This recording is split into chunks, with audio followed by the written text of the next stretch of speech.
बीच की दीवार। क्यों मायके जाकर दुखी हो गई सुजाता।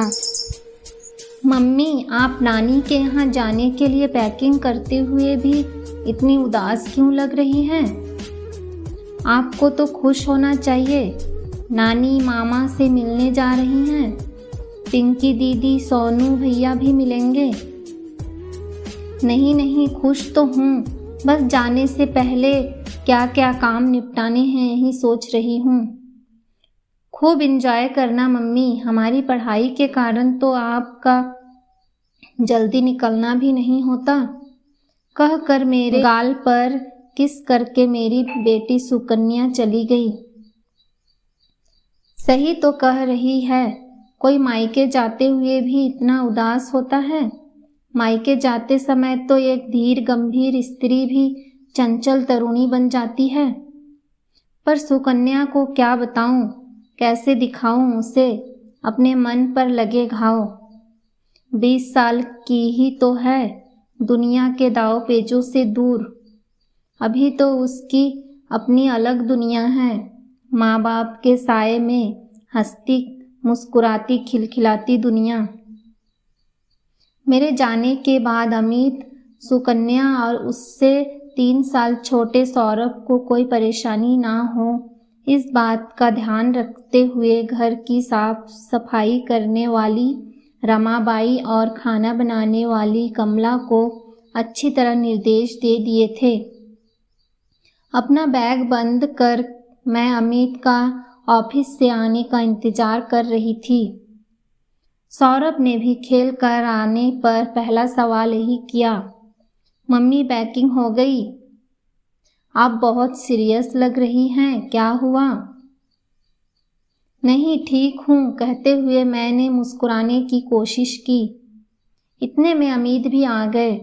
हम चारों ने साथ डिनर किया। खाना खत्म होते ही अमित बोले, सुजाता आज टाइम पर सो जाना, आज किसी काम की चिंता मत करना, सुबह 5 बजे एयरपोर्ट के लिए निकलना है। सब काम निपटाने में 11 बज ही गए। सोने के लिए लेटी तो अजीब सा दुख और बेचैनी थी। किसी से कह नहीं पा रही थी कि मुझे नहीं जाना माँ के घर। मुझे नहीं अच्छे लगते लड़ाई झगड़े। अक्सर सोचती हूँ क्या शांति और प्यार से रहना बहुत मुश्किल काम है। बस अमित मेरी मनोदशा समझते हैं, लेकिन वे भी क्या कहें। खून के रिश्तों का एक अजीब अलग ही सच यह भी है कि अगर कोई गैर आपका दिल दुखाए तो आप उससे एक झटके में किनारा कर सकते हैं, लेकिन यह खून के अपने सगे रिश्ते मन को चाहे बार बार लहूलुहान करे, आप इनसे भाग नहीं सकते। कल मैं मुंबई एयरपोर्ट से फ्लाइट पकड़ूंगी। 2 घंटे में दिल्ली पहुंचकर फिर टैक्सी से मेरठ मायके पहुंच जाऊंगी, जहां फिर कोई झगड़ा देखने को मिलेगा। झगड़ा वह भी माँ बेटे के बीच का, सोच कर ही शर्म आ जाती है। रिटायर्ड टीचर माँ और पढ़े लिखे मुझसे 5 साल बड़े नरेंद्र भैया, गीता भाभी और मेरी भतीजी पिंकी व भतीजे सोनू के बीच का झगड़ा। कौन गलत है कौन सही है मैं कुछ सोचना नहीं चाहती, लेकिन दोनों मुझे फोन पर एक दूसरे की गलतियां बताते रहते हैं तो मन का स्वाद कसेला हो जाता है मेरा। मायके का यह तनाव आज का नहीं है। 5 साल पहले माँ जब रिटायर हुई थी तब से यही चल रहा है। आपस में स्नेह सूत्र कहाँ खो गए पता ही नहीं चला। पिछली बार मैं 2 साल पहले गई थी। इन 2 सालों में हर फोन पर तनाव बढ़ता ही दिखा। अब तो हालत यह हो गई कि मुझसे तो कोई यह पूछता ही नहीं है कि मैं कैसी हूँ, अमित और बच्चे कैसे हैं। बस मेरे नमस्ते करते ही शिकायतों का पिटारा खोल देते हैं। सब ऐसे माहौल में मायके जाते समय किस बेटी का दिल खुश होगा। मैं तो अब भी ना जाती, पर माँ ने फौरन आने के लिए कहा है, तो मैं बहुत बेमन से कल जा रही हूँ। काश पापा होते। बस इतना सोचते ही आंखें भर आती हैं मेरी। मैं 13 वर्ष की ही थी जब उनका हार्ट फेल हो गया था। उनका ना रहना जीवन में एक ऐसा खालीपन दे गया जिसकी कमी मुझे हमेशा महसूस हुई है। उन्हें ही याद करते करते मेरी आँख कब लगी पता ही नहीं चला। सुबह बच्चों को अच्छी तरह रहने के निर्देश देते हुए हम एयरपोर्ट के लिए निकल गए। अमित से विदा लेकर अंदर चली गई और नियत समय पर उदास सा सफ़र खत्म हुआ। जैसे ही घर पहुंची माँ गेट पर ही खड़ी थी। टैक्सी से उतरते ही घर पर एक नज़र डाली तो बाहर से ही मुझे जो बदलाव दिखा उसे देख मेरा दिल बुझ गया। अब घर के एक गेट की जगह 2 गेट दिख रहे थे और एक ही घर के बीच में दिख रही थी एक दीवार। दिल को बड़ा धक्का लगा। मैंने गेट के बाहर से ही पूछा, माँ यह क्या? कुछ नहीं, मेरे बस में नहीं था। रोज रोज का कलेश। अब दीवार खींचने से शांति रहती है। वे लोग उधर खुश हैं, मैं इधर खुश। खुश एक ही आंगन में 2 हिस्से, इसमें खुश कैसे रह सकता है कोई? माँ और मेरी आवाज़ सुनकर भैया और उनका परिवार भी अपने गेट पर आ गया। भैया ने मेरे सिर पर हाथ रखकर कहा, कैसी है सुजाता? गीता भाभी भी मुझसे गले मिली। पिंकी सोनू तो लिपट ही गए। बुआ हमारे घर चलो। इतने में माँ ने कहा, सुजाता चल अंदर, यहाँ कब तक खड़ी रहेगी? मैं तो कुछ समझ ही नहीं पा रही थी कि यह क्या हो गया, क्या करूं? भैया ने कहा, जा सुजाता, बाद में मिलते हैं। मैं अपना बैग उठाई, माँ के पीछे चल दी। दीवार खड़ी होते ही घर का पूरा नक्शा बदल गया था। छत पर जाने वाली सीढ़ियाँ भैया के हिस्से में चली गई थी। अब छत पर जाने के लिए भैया के गेट के अंदर जाना था। आंगन का एक बड़ा हिस्सा भैया की तरफ था और एक छोटी गैलरी माँ के हिस्से में, जहाँ से बाहर का रास्ता था। आंगन और गैलरी के बीच खड़ी एक दीवार, जिसे देखकर मेरा दिल में हौल उठ रहे थे। माँ एकदम शांत और सामान्य थी।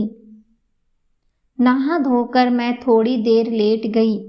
माँ चाय लेकर आई और फिर खुल गया शिकायतों का पिटारा। मैं अनमनी सी हो गई। इतनी दूर मैं क्या इसलिए आई हूँ कि यह जान सकूं कि भाभी ने टाइम पर खाना क्यों नहीं बनाया, भैया भाभी के साथ उनके मायके क्यों जाते हैं बार बार, भाभी उन्हें बिना बताए पिक्चर क्यों गई, वगैरह वगैरह। माँ ने पूछा, क्या हुआ, बहुत थक गई क्या, बहुत चुप हो? मैंने भराए गले से कहा, माँ यह दीवार। बात पूरी नहीं होने दी माँ ने। बहुत अच्छा हुआ, अब रोज की किटकिट बंद हो गई, अब शांति है। अब बोल, क्या खाएगी? और इन लोगों को सिर पर मत चढ़ाना। मैं अवाक माँ का मुंह देखती रह गई। इतने में दीवार के उस पार से भैया की आवाज़ आई, सुजाता लंच ही कर लेना, तेरी पसंद का खाना बना है। पिंकी की आवाज़ भी आई, बुआ जल्दी आओ ना।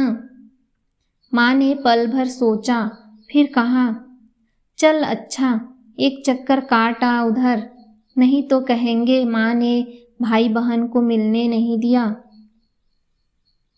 मैं भैया की तरफ गई। पिंकी सोनू की बातें शुरू हो गई। दोनों सुकन्या और सौरभ की बातें पूछते रहे और फिर धीरे धीरे भैया और भाभी ने भी माँ की शिकायतों का सिलसिला शुरू कर दिया। माँ हर बात में अपनी आर्थिक स्वतंत्रता की बात करती है।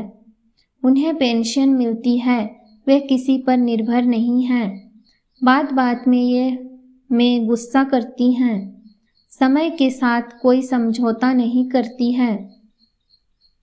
मैं यहाँ क्यों आ गई मुझे समझ नहीं आ रहा था। कैसे रहूँगी यहाँ? यह सब मुझसे बड़े हैं, मैं किसी को क्या समझाऊंगी? और आज तो पहला ही दिन था। इतने में माँ की आवाज़ आई, सुजाता खाना लग गया है, आ जा। मैं फिर माँ के हिस्से में आ गई। मैंने बहुत उदास मन से माँ के साथ खाना खाया। माँ ने मेरी उदासी को मेरी थकान समझा और फिर मैं थोड़ी देर लेट गई। बेड की जिस तरफ मैं लेटी थी वहाँ से बीच की दीवार साफ दिखाई दे रही थी, जिसे देखकर मेरी आंखें बार बार भीग रही थीं। अपने अपने अहंग के टकराव में मेरी माँ और मेरी भैया यह भूल चुके थे कि इस घर की बेटी को आंगन का यह बंटवारा देखकर कैसा लगेगा। मुझे तो यही लग रहा था कि मेरा तो इस घर में गुजरा बचपन जवानी सब बट गए हैं। आंगन का वह कोना जहाँ पता नहीं कितने दोपहरे सहेलियों के साथ गुड्डे गुड़िया के खेल खेले थे। अमरूद का वह पेड़ जिसके नीचे गर्मियों में चटाई बिछाकर लेटकर पता नहीं कितने उपन्यास पढ़े थे। छत पर जाने वाली वह बीच की चौड़ी सीढ़ियाँ जहाँ बैठकर लूडो कैरम खेला था, अब वे सब दीवार के उस पार हैं, जहाँ जाने पर माँ की आंखों में नाराजगी के भाव दिखेंगे। माँ के हिस्से में वह जगह थी जहाँ हर तीज त्योहार पर हम साथ बैठते थे। आज वह खाली खाली लग रही थी। घर का बड़ा हिस्सा भैया के पास था। माँ ने अपनी ज़रूरत और घर की बनावट के हिसाब से दीवार खड़ी करवा दी थी। यही चल रहा था।